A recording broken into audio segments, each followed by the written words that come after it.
क्या आपने कभी सोचा है कि भगवान शिव का तीसरा नेत्र केवल एक पौराणिक कल्पना है या उसके पीछे कोई गहरा आध्यात्मिक रहस्य छुपा है?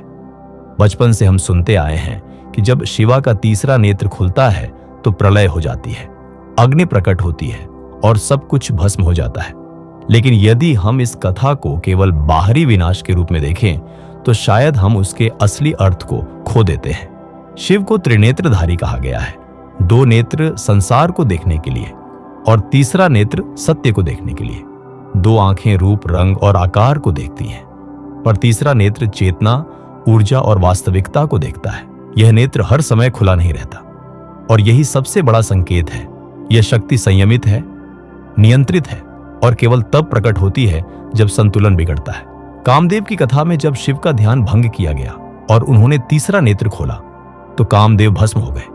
यदि इसे प्रतीकात्मक रूप से समझें तो काम केवल एक देवता नहीं बल्कि इच्छा, वासना, आसक्ति और मन की चंचलता का प्रतीक है। जब चेतना जागती है तो सबसे पहले अज्ञान और अंधी इच्छाएं जलती हैं। इसलिए तीसरा नेत्र विनाश का नहीं, अज्ञान के विनाश का प्रतीक है। योग परंपरा में इसे आज्ञा चक्र से जोड़ा जाता है, जो भौहों के बीच स्थित माना जाता है और अंतर्ज्ञान तथा विवेक का केंद्र कहा जाता है। इसका अर्थ यह नहीं कि माथे पर सचमुच कोई भौतिक आंख खुल जाती है, बल्कि यह चेतना की अवस्था है, वह अवस्था जहां व्यक्ति प्रतिक्रिया से ऊपर उठकर जागरूकता से निर्णय लेने लगता है।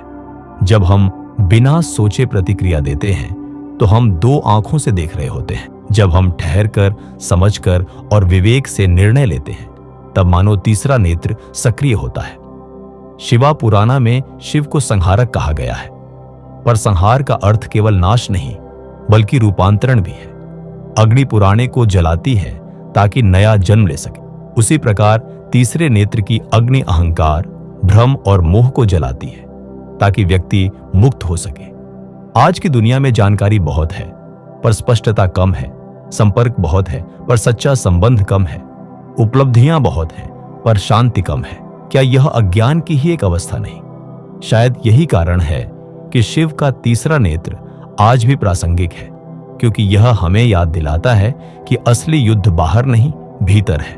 तीसरा नेत्र खुलने का अर्थ चमत्कार नहीं बल्कि स्पष्टता है, शक्ति नहीं बल्कि जागरूकता है, विनाश नहीं बल्कि परिवर्तन है। और शायद सबसे बड़ा रहस्य यही है कि यह नेत्र केवल शिव का नहीं बल्कि हर मनुष्य के भीतर संभावित चेतना का प्रतीक है। जब हम अपने भय का सामना करते हैं, अपने अहंकार को पहचानते हैं और सत्य को स्वीकार करते हैं, तब भीतर की एक परत जलती है और वहीं से जागरण की शुरुआत होती है। यही शिव के तीसरे नेत्र का असली रहस्य है, बाहरी अग्नि नहीं बल्कि भीतर की रोशनी। अब प्रश्न और भी गहरा हो जाता है। यदि शिवा का तीसरा नेत्र अज्ञान के विनाश और चेतना के जागरण का प्रतीक है, तो क्या यह केवल एक दिव्य शक्ति है या मनुष्य भी इसे अनुभव कर सकता है? क्या तीसरा नेत्र सच में खुलता है या यह केवल आध्यात्मिक भाषा का एक रूपक है? योग और तंत्र परंपराओं में जिस आज्ञा चक्र की बात की जाती है उसे भौहों के बीच स्थित चेतना केंद्र माना गया है। कहा जाता है कि जब साधक गहरी ध्यान अवस्था में पहुंचता है तो उसे इस क्षेत्र में प्रकाश, कंपन या गहन एकाग्रता का अनुभव हो सकता है। लेकिन इन अनुभवों को चमत्कार समझ लेना भूल होगी। असली परिवर्तन बाहरी अनुभव नहीं बल्कि आंतरिक स्पष्टता है। जब व्यक्ति अपनी आदतों को देखने लगता है, अपने विचारों को पहचानने लगता है, अपने डर और अहंकार को समझने लगता है, तब उसके भीतर दृष्टि विकसित होती है। यही दृष्टि तीसरे नेत्र का वास्तविक अर्थ हो सकती है। आधुनिक संदर्भ में देखें तो तीसरा नेत्र अंतर्ज्ञान और उच्च स्तर की जागरूकता का प्रतीक है। जब हम किसी स्थिति को केवल सतह से नहीं बल्कि गहराई से समझते हैं, जब हम भीड़ का अनुसरण करने के बजाय विवेक का पालन करते हैं, तब हम एक अलग स्तर की चेतना पर कार्य कर रहे होते हैं। कई लोग तीसरे नेत्र को रहस्यमय शक्तियों से जोड़ते हैं, लेकिन असली शक्ति है सत्य को सहने की क्षमता। क्योंकि जब भीतर की आंख खुलती है तो हम दूसरों से पहले स्वयं को देखते हैं। हम अपने दोष, अपनी कमजोरियां और अपने भ्रम पहचानते हैं। यही कारण है कि जागरण आसान नहीं होता। तीसरे नेत्र का खुलना अचानक होने वाली घटना नहीं बल्कि एक प्रक्रिया है। यह ध्यान, अनुशासन और आत्मचिंतन से धीरे धीरे विकसित होता है। जब व्यक्ति प्रतिक्रिया से प्रतिक्रिया तक जीना छोड़ देता है और सजगता से जीवन जीने लगता है, तब परिवर्तन शुरू होता है। वह हर परिस्थिति में रुककर सोचता है, मैं ऐसा क्यों सोच रहा हूं? यह भय कहां से आ रहा है? यह क्रोध किस असुरक्षा से जुड़ा है? यही प्रश्न भीतर की परतों को हटाते हैं। शिव का तीसरा नेत्र हमें यह भी सिखाता है कि शक्ति बिना संतुलन के विनाशकारी हो सकती है। इसलिए वह नेत्र हर समय खुला नहीं रहता। इसका अर्थ है ज्ञान हो पर अहंकार ना हो, स्पष्टता हो पर कठोरता ना हो। आज की दुनिया में जानकारी बहुत है पर विवेक कम है।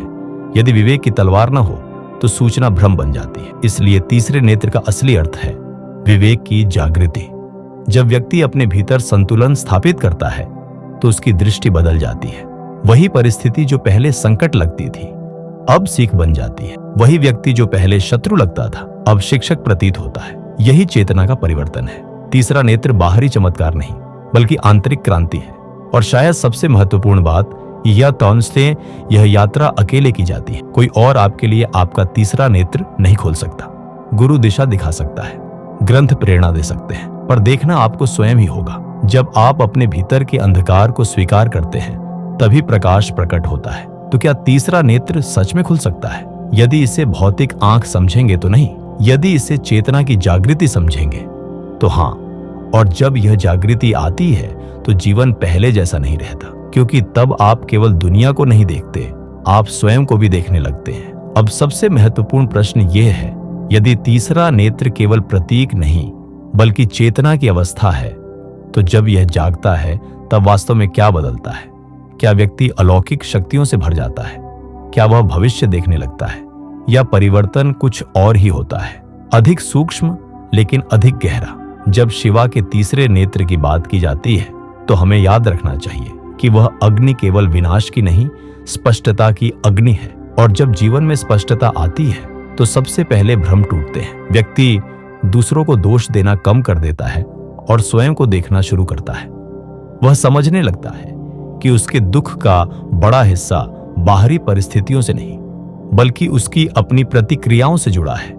यही जागरण की शुरुआत है। तीसरा नेत्र जागने का अर्थ है प्रतिक्रिया से उत्तरदायित्व की ओर जाना। पहले हम परिस्थितियों के अनुसार बदलते, बाद में हम अपनी चेतना के अनुसार निर्णय लेने लगते हैं।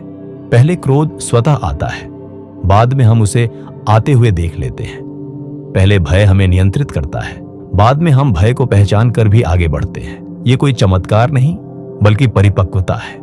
जब भीतर की दृष्टि खुलती है तो व्यक्ति बाहरी मान्यता पर कम निर्भर हो जाता है। लाइक्स, प्रशंसा, तुलना, इन सब का प्रभाव धीरे धीरे कम होने लगता है, क्योंकि वह जान जाता है कि असली संतुलन भीतर है। यही कारण है कि शिव को विरक्ति का प्रतीक माना गया है, संसार से भागने की नहीं बल्कि उसके प्रभाव से मुक्त रहने की अवस्था। लेकिन यहाँ एक महत्वपूर्ण बात है, जागरण जिम्मेदारी भी लाता है। जितनी स्पष्टता बढ़ती है उतनी ही सजगता की आवश्यकता होती है, क्योंकि जब आप अधिक देखते हैं तो आप अधिक समझते हैं, और जब आप अधिक समझते हैं तो आपके निर्णयों का प्रभाव भी व्यापक होता है। इसलिए तीसरा नेत्र शक्ति के साथ साथ अनुशासन का प्रतीक भी है। जागरण के बाद व्यक्ति पूर्ण नहीं बनता, वह अधिक ईमानदार बनता है। वह अपनी कमजोरियों को स्वीकार करता है, वह दिखावे से दूर जाता है। वह जानता है कि परिवर्तन बाहर थोपने से नहीं, भीतर जीने से आता है। यही कारण है कि तीसरे नेत्र की अग्नि पहले अहंकार को जलाती है। जब अहंकार कम होता है तब करुणा बढ़ती है। आज की दुनिया में जहां शोर बहुत है वहां तीसरा नेत्र शांति का प्रतीक है। जहां भ्रम बहुत है वहां यह स्पष्टता का प्रतीक है। जहां भय बहुत है वहां यह साहस का प्रतीक है। इसका अर्थ यह नहीं कि समस्याएं समाप्त हो जाएंगी, बल्कि यह कि हम उन्हें देखने और समझने के तरीके में परिपक्व हो जाएंगे। और शायद यही इस रहस्य का अंतिम बिंदु है। तीसरा नेत्र बाहर खुलने से पहले भीतर खुलता है। यह किसी दिव्य दृश्य से कम और आत्मबोध से अधिक जुड़ा है। जब व्यक्ति अपने जीवन की दिशा स्वयं तय करने लगता है, जब वह सत्य को प्राथमिकता देता है, जब वह संतुलन को महत्व देता है, तब वह शिव के प्रतीक के करीब आता है। तो क्या तीसरा नेत्र कोई डरावनी शक्ति है? नहीं, वह जागरण है। क्या वह केवल देवताओं तक सीमित है? नहीं, वह संभावना है।